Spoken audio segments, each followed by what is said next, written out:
नमस्कार दोस्तों, आप देखना शुरू कर चुके हैं मेरे यानी वर्षित सोनी के साथ। बहुत बहुत स्वागत है आपका मेरे यूट्यूब चैनल में।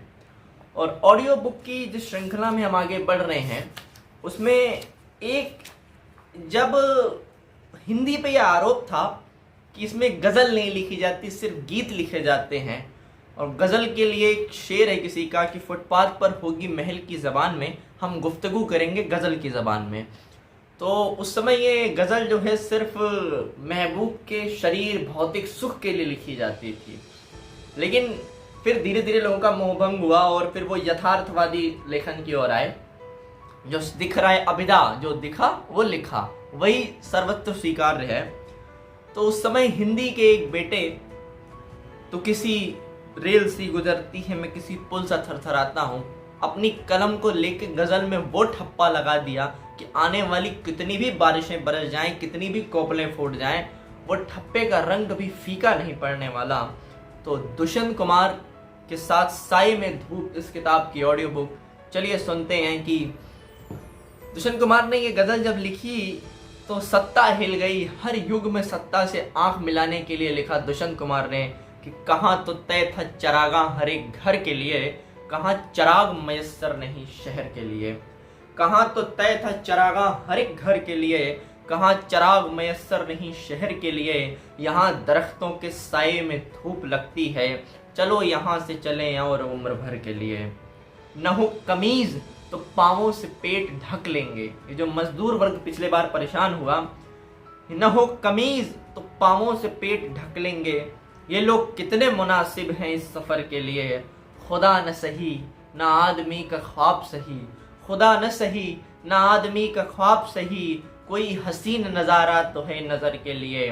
वो मुतमईन है कि पत्थर पिघल नहीं सकता, वो मुतमईन है कि पत्थर पिघल नहीं सकता।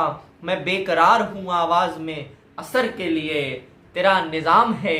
ये देखिए, ये शेर सुनिए कि तेरा निज़ाम है सिलदे ज़बान शायर की, तेरा निज़ाम है सिलदे ज़बान शायर की। ये एहतियात ज़रूरी है इस बहर के लिए। जिए तो अपने बगीचे में गुल मोहर के तले, जिए तो अपने बगीचे में गुल मोहर के तले, मरें तो गैर की गलियों में गुल मोहर के लिए। कहाँ तो तय था चरागा हर एक घर के लिए, कहाँ चराग मयस्सर नहीं शहर के लिए। दूसरी गज़ल सुनिए कि कैसे मंजर सामने आने लगे हैं, गाते गाते लोग चिल्लाने लगे हैं। वसीम बरेलवी का एक शेर है कि कौन सी बात किस तरह से कही जाती है, ये तरीका मालूम हो तो हर बात सुनी जाती है।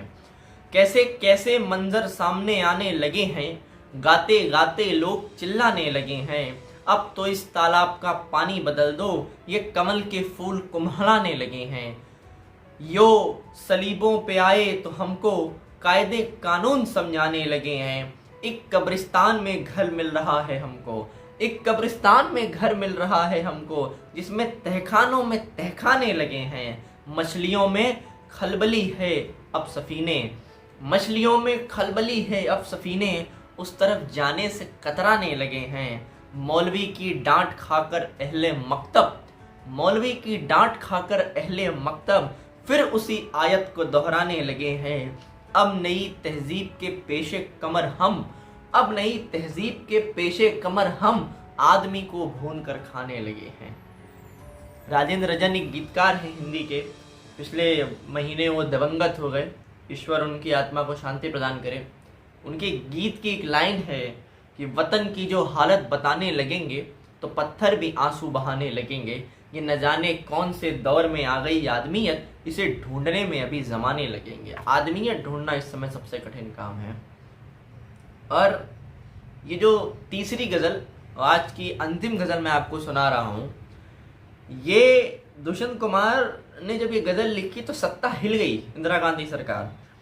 और उनके एक मित्र थे केपी शुंगलू, उन्होंने एक मतला दिया। मतलब तीन चीज़ें होती हैं गज़ल में, एक मक्ता, एक मतला और एक मिसरा। मतला मतलब आखिरी में जो होता है, सिंपल समझिए। तो मतला दिया कि इस पे विचार कीजिएगा, कुछ खास नहीं है, सिर्फ विचार कीजिएगा कि ऐसा हुआ होगा। अब दुष्यंत कुमार तो ठहरे कलम का, हिंदी के बेटे की कलम जाग गई, रक्त में उबाल आ गया।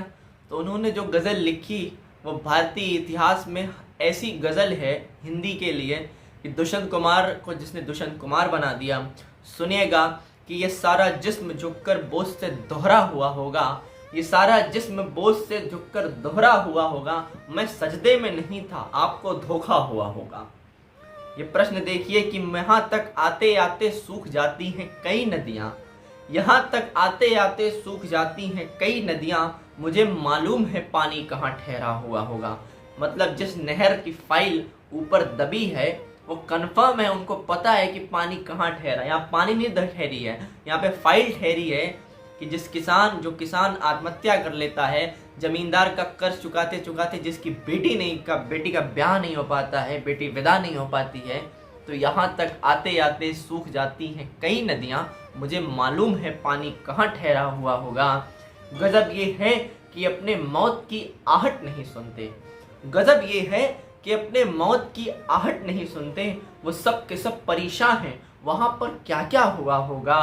तुम्हारे शहर में ये शोर सुन सुन कर लगता है, ये तुम्हारे शहर में ये शोर सुन सुन कर तो लगता है कि इंसानों के जंगल में कोई हाका हुआ होगा। अभी तक जानवर हाके आते थे, कई फाके बिताकर मर गया जो उसके बारे में, कई फाके बिताकर मर गया जो उसके बारे में, वो सब कहते हैं अब ऐसा नहीं ऐसा हुआ होगा, वो सब कहते हैं कि ऐसा नहीं ऐसा हुआ होगा। यहाँ तो सिर्फ गूंगे और बहरे लोग बसते हैं, खुदा जाने यहाँ पर किस तरह जलसा हुआ होगा।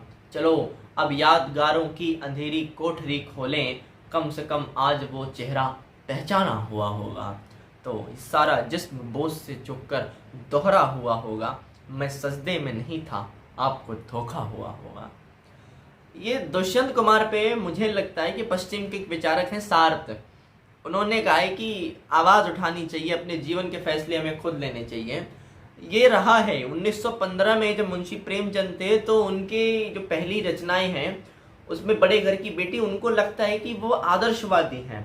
लेकिन 1916 से जब वो 1935 तक का सफर तय करते हैं, सदगति, कफन, निर्मला, गबन, गोदान, कर्मभूमि, रंगभूमि, करबला, इन सब के साथ सफर करते हैं 300 कहानियों के साथ, तो प्रेमचंद का मैच्योरिटी लेवल आपको थोड़ा थोड़ा बदलता हुआ दिखाई देगा।